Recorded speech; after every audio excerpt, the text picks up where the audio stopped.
9వ అధ్యాయం. నాకు బహు దుఃఖమును నా హృదయంలో మానని వేదనయు కలవు. క్రీస్తునందు నిజమే చెప్పుచున్నాను, అబద్ధమాడుట లేదు. పరిశుద్ధాత్మయందు నా మనస్సాక్షి నాతో కూడా సాక్ష్యమిచ్చుచున్నది. సాధ్యమైన ఎడల దేహ సంబంధులైన నా సహోదరుల కొరకు నేను క్రీస్తు నుండి వేరై శాపగ్రస్తుడనై ఉండగోరుదును. వీరు ఇశ్రాయేలీయులు దత్తపుత్రత్వమును, మహిమయు, నిబంధనలను, ధర్మశాస్త్ర ప్రధానమును, అర్చనాచారాదులను, వాగ్దానములను వీరివి. పితరులు వీరివారు. శరీరమును బట్టి క్రీస్తు వీరిలో పుట్టెను. ఈయన సర్వాధికారి అయిన దేవుడై ఉండి నిరంతరము స్తోత్రార్హుడై ఉన్నాడు. ఆమేన్. అయితే దేవుని మాట తప్పిపోయినట్టు కాదు. ఇశ్రాయేలు సంబంధులందరూ ఇశ్రాయేలీయులు కారు. అబ్రహాము సంతానమైనంత మాత్రము చేత అందరూ పిల్లలు కారు గాని ఇస్సాకు వలనైనది నీ సంతానము అనబడును. అనగా శరీర సంబంధులైన పిల్లలు దేవుని పిల్లలు కారు గాని వాగ్దాన సంబంధులైన పిల్లలు సంతానమని ఎంచబడుదురు. వాగ్దాన రూపమైన వాక్యమిదే.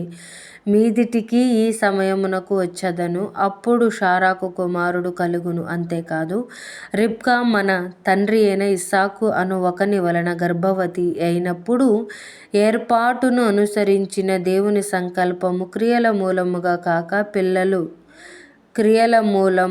కాక పిలుచు వాని మూలముగానే నిలకడగా ఉండు నిమిత్తము పిల్లలింకా పుట్టి మేలైనను కీడైనను చేయకముందే పెద్దవాడు చిన్నవానికి దాసుడగును అని ఆమెతో చెప్పబడెను. ఇందును గూర్చి నేను యాకోబును ప్రేమించి తిని ఏశావును ద్వేషించి తిని అని వ్రాయబడి ఉన్నది. కాబట్టి ఏమందుము? దేవుని యందు అన్యాయము కలదా? అట్లనరాదు. అందుకు మోషేతో ఇలాగు చెప్పుచున్నాడు: ఎవనిని కరుణింతునో వానిని కరుణింతును, ఎవని ఎడల జాలి చూపుదునో వాని ఎడల జాలి చూపుదును. కాగా పొందగోరు వాని వలననైనను ప్రయాసపడు వాని వలననైనను కాదు గాని కరుణించు దేవుని వలననే అగును. మరియు లేఖనము ఫరోతో ఇలాగు చెప్పెను: నేను నీ యందు నా బలము చూపుటకును నా నామము భూలోకమందంతటా ప్రచురమగుటకును అందు నిమిత్తమే నిన్ను నియమించితిని. కావున ఆయన ఎవనిని కనికరింపగోరునో వానిని కనికరించును, ఎవని కఠినపరచగోరునో వానిని కఠినపరచును. అట్లయితే ఆయన చిత్తమును ఎదిరించిన వాడెవడు? ఆయన ఇకను నేరము మోపనేలా అని నీవు నాతో చెప్పుదువు. అవును గాని ఓ మనుష్యుడా, దేవునికి ఎదురు చెప్పుటకు నీవెవడవు?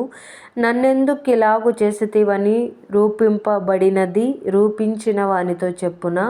ఒక్క ముద్దలో నుండియే ఒక ఘటము ఘనతకును ఒకటి ఘనహీనతకును చేయుటకు మట్టి మీద కుమ్మరి వానికి అధికారము లేదా? అలాగు దేవుడు తన ఉగ్రతను అగపరచుటకును తన ప్రభావమును చూపుటకును ఇచ్చయించిన వాడై నాశనమునకు సిద్ధపడి ఉగ్రతాపాత్ర అయిన ఘటములను ఆయన బహు దీర్ఘశాంతముతో సహించిననేమి?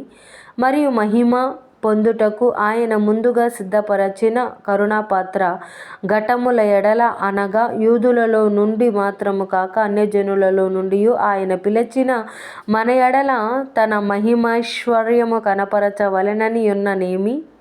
ఆ ప్రకారము నా ప్రజలు కాని వారికి నా ప్రజలనియు ప్రియురాలు కాని దానికి ప్రియురాలనియు పేరు పెట్టుదును. మరియు జరుగునదేమనగా, మీరు నా ప్రజలు కారని ఏ చోటను వారితో చెప్పబడునో ఆ చోటనే జీవము గల దేవుని కుమారులని వారికి పేరు పెట్టుదును అని హోషేయలో ఆయన చెప్పుచున్నాడు.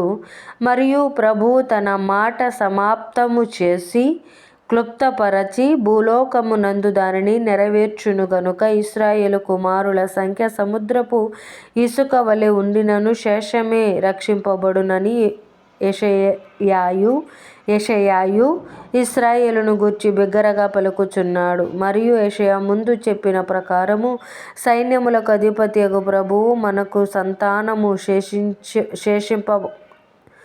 మనకు సంతానము శేషింప చేయకపోయిన ఎడల సొదొమ వలె నగుదుము, గొమొర్రాను పోలియుందుము. అట్లయితే మనమేమందుము?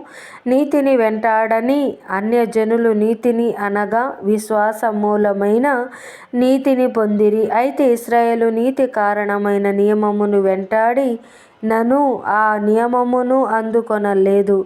వారెందుకు అందుకొనలేదు? వారు విశ్వాస మూలముగా కాక క్రియల మూలముగానైనట్టు దానిని వెంబడించిరి.